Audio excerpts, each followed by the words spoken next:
Think about this like a graph. So what's happening is the development of AI is basically going up exponentially. So we've had more developments in the field of AI in the last few months than we had in the last 10 years. You can almost say the intelligences of these machines are doubling roughly every year. As soon as you understand AI, then you don't. It moves on again. And that's what people, I think, are finding a little bit disturbing.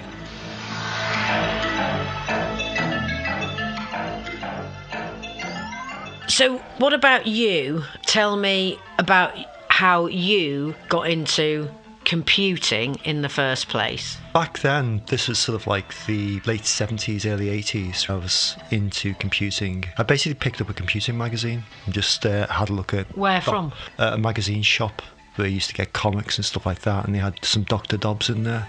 For the uninitiated, Dr. Dobbs was a computing magazine launched in the mid-1970s. So I started reading the Dr. Dobbs thing about these new things, computers and programming, and I become fascinated with it really. And then later on, they sent off for a computer to build one myself, a NASCOM 101 back then. And then later on that year, the ZX80 came out.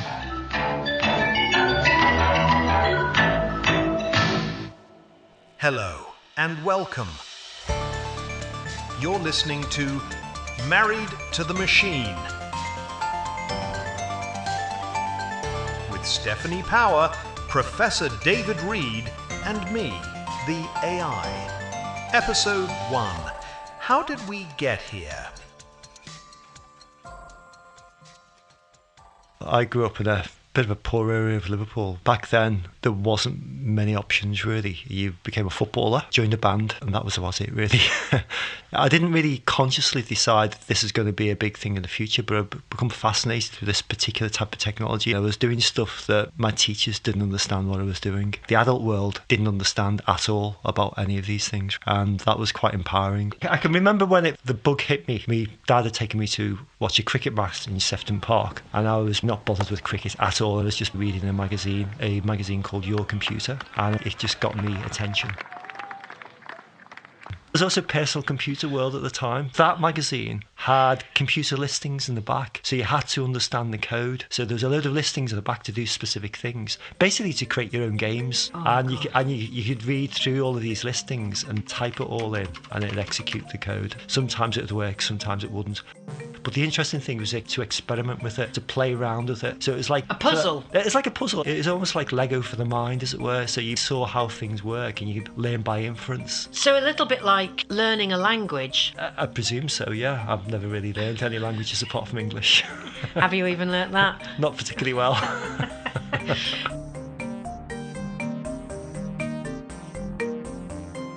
So that's really interesting. There was almost like quiz pages, puzzle pages in the back of these magazines. Yeah. And are you saying you taught yourself to program based on that? Yes, yeah, I did. Were they doing computer science at your... No way. There's absolutely no way there's computer science in school at that time. This is like the late 70s. The first computer I made, I had to build it myself. I had to solder it together myself, send off for the chips in a kit form and put it together myself. And who were you talking to about this? Your parents didn't understand what you were doing. You had a brother and sister. They didn't understand what you were doing. No one at school understood what you were doing. I had a friend who was interested in it as well. Right. Yeah, a friend Ian Spendlove. And there was another friend, I've forgotten his name, unfortunately. They were both interested in this type of technology as well. So we basically had an impromptu little group of people who are interested in this type of stuff, really. And what does Ian Spendlove do now? He's a professor of genetics at Nottingham University.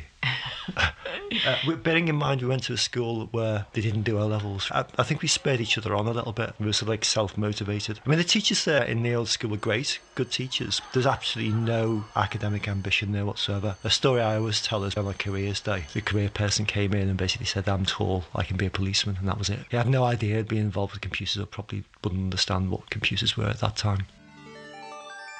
Whilst the teachers and parents might not have understood, there was a growing computing community in the city. They got a hold in Liverpool quite dramatically because people here started to produce games on them. So you had like companies called Bugbite or Imagine starting up in Liverpool and in Manchester, where young people like me basically saw a third option, not become a footballer, not become a musician, to become a programmer, games programmer. And that was a viable opportunity there to do something new. Eugene Evans, who basically produced Manic Miner. Actually, David, I think you will find that although Eugene Evans worked there, Matthew Smith wrote Manic Miner. It took him 8 weeks, and that was pretty good going at the time. In those days, you could go in and actually talk to the guys who produced the games as well in the city centre. So you go in to get your cassette from them, have a chat with them, and then get off. So you kind of started with like just the basics of computer programming with that magazine. Then the games industry sort of came to Liverpool, which was quite exciting.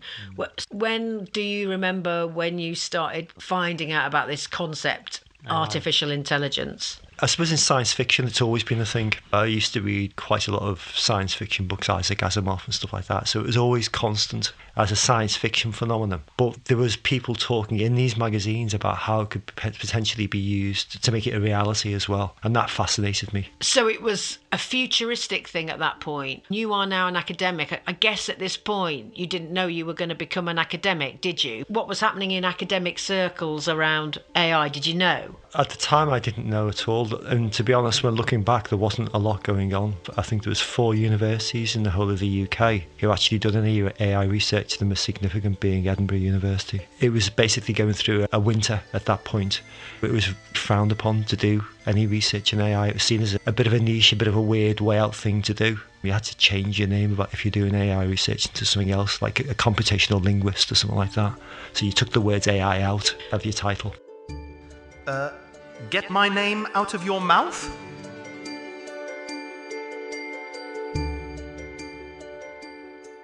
When was that? That was probably between 1973 and 1980. That was the first AI winter. The AI winter. Okay. Just tell me about that. So people doing academic research, and then what? Something happens that just basically stops it in its tracks? Yeah, there was a couple of problems with AI back then. It was what's called symbolic reasoning, mainly AI. With basic neural network research, I won't go into the technicalities of the problem, but there was a problem that with the neural networks couldn't solve. There was a fundamental stumbling block for any progress with AI. And there's also a report made by the government called the Lighthill Report. Now, the Lighthill Report said there was 3 categories of doing research into AI. Category A was to do with robotics. Category C was to do with cognitive science. And the proper one, the middle one, Category B, was to do pure AI research. And because it had been overhyped, Professor Lighthill said that this could never be achieved. All funding was cut from AI research at that point. And that's why those who were academics in the area of AI changed their names, not because of some prejudice, but actually because of funding prejudice. Funding, and it was also seen as a niche area. It got overhyped. So there's lots of promises there, and they found it was too brittle, the AI they were using at the particular point in time. Professor Lighthill, he come out with a report that damned it and said it's never going to be scalable. Artificial general intelligence could never be achieved. You're latching on to the people who are doing gaming. You're really interested in computers. There's a games industry bubbling up. You know, it's the 80s. Yeah. Margaret Thatcher, your favourite person? No. There's been a report out long after she was gone suggesting that, not that it was her idea, by the way, but that Liverpool should be allowed to decline, and they called it managed decline. So you were growing up in a time where they were behind the scenes. The government was wondering whether or not just to let Liverpool just kind of slide into the Mersey. Give us a go on. I could do that. You don't have to walk straight, I can walk straight. Go on, give us a job. Go on, give us a go. I can put the nets up as well. It was an exciting place to be, even though it was in decline and it was basically riots and things like that. It was an exciting place to grow up because there was new ideas. It felt almost revolutionary. And I think that's a good way to intellectually to approach things, really. Do things differently. And so meanwhile, AI is out in the cold. Yeah. You go to university, you do a degree in computer science. You stay on, you do a master's in what? What did you do master's Computer science. Were you looking at AI as part of that master's? Yeah. But only a very small part of that, really. We've done things like knowledge representation. We didn't really do much in neural networks. So it was still very much on the outskirts even when I was doing my degree, because it went through a second AI winter as well. Between the mid-80s and the early 90s. In both of the times I was mainly involved with education, AI was going through a pretty bad time. But then you just didn't want to leave university, did you? So then you did a PhD. Yeah. And that involved AI. And at the time, when I was just completing my PhD, AI was coming out of the doldrums of those 2 winters. And there was a lot of people looking at how they can apply it to different situations. So I was doing research about the internet at the time, and I was looking how to apply neural networks to do things like categorize browsing behavior on the internet. Well, what does that mean? So if you clicked on particular links on the internet, could you actually categorize people as particular types of people? So essentially what Google do now. Like a Tesco club card type thing? Yeah, sort of. Well, it's become normalised now. So if you interact with any website now, they'll take a note of how long you've stayed on the page, what you've done, what you've looked at, and so on. And all of that data goes into, normally nowadays, an AI system to categorise it. The algorithm, as people say. And I was looking at the algorithm back then. But nobody wanted to talk to you about it. Nobody really wanted to talk to me about it. The PhD supervisors did, but nobody else really. Lucky. Yeah. Right, so we're still in the 90s. You became a lecturer, and then 3 years ago you became a professor, and you were asked what you wanted your job title to be. You chose Professor in AI and Spatial Computing. Yeah, that's right. So going back to our home life, now everybody wants to talk to you about AI. Yes. And that's why we're going to do this, because to help answer people's questions and that kind of thing. Okay. But the second half of your job, nobody's interested in that. No, not yet. No, they're not. And in fact, my boss, he was asking me what title I wanted. And he said, why don't you just do AI?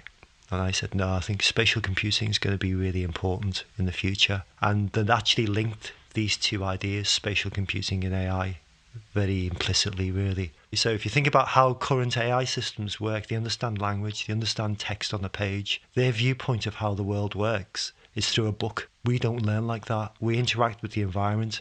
So the next stage of AI is not going to be learning from books. It's going to be learning from the environment itself. Hence spatial computing.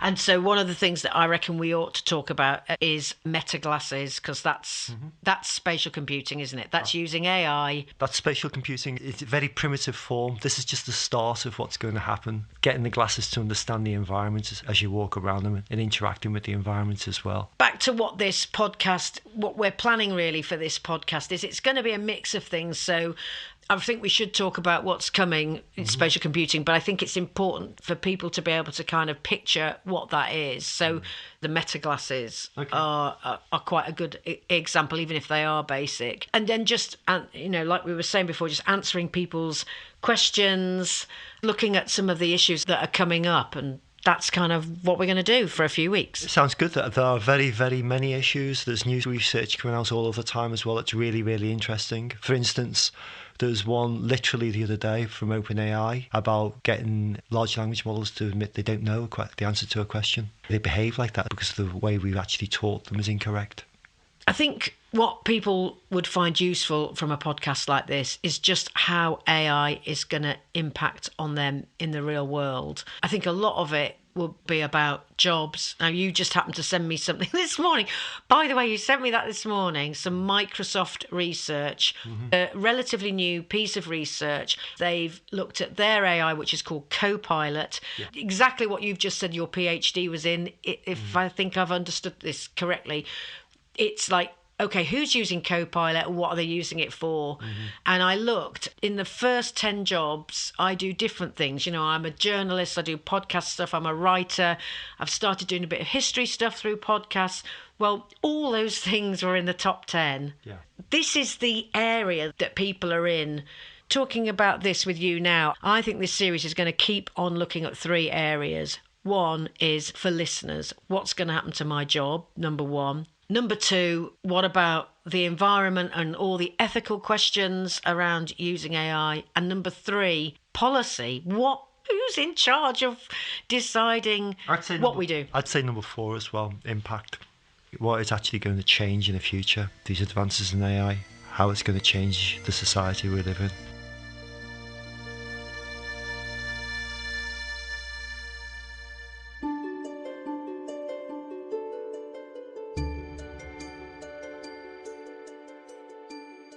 We talked about spatial computing before. I mean, one of the things that I think is going to happen relatively quickly, that's going to have another renaissance, is robotics. We worked together on a podcast this year, which was made by Wanderer called Flesh and Code, and it's about AI companions.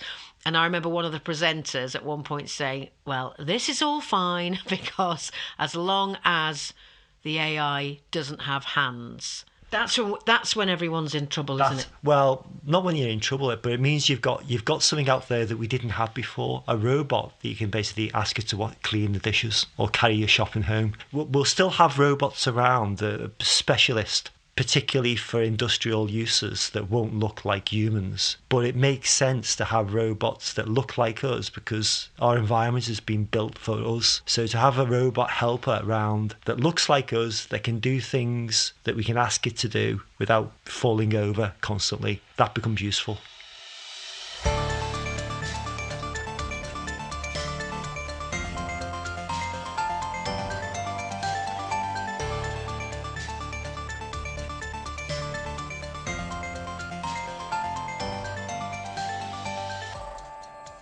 We've set up an email address, and the email address is marriedtothemachine@gmail.com, and the 2 is a number 2, so married to the number 2. The machine. On the machine. Yeah, we've called this Married to the Machine because sometimes you are like a bit of a machine. I think that's why you like computers. People who are interested in this type of stuff, some of the most creative people I've ever met have been programmers or mathematicians. But it just doesn't get recognised generally by the public. Yeah. Right, so our first question is going to be from Mary, who is a friend of mine at the gym, and she's a geography teacher, and she's worried about how the kids, her students, are putting essay questions into usually ChatGPT, because that's the one everyone uses, putting questions into ChatGPT. And then she's thinking, well, what are they learning about geography? So we'll talk about that in the next episode. Okay, that's fine. But at university, we've looked at this type of thing. When ChatGPT came out, that was the first initial problem that everybody gravitated towards at university level. So I can talk about that ad infinitum. You've been listening to Married to the Machine with Stephanie Power, Professor David Reid, and featuring me, the AI. This podcast was mixed and recorded by Stephanie Power. Music composed by Matt Power. Ad infinitum.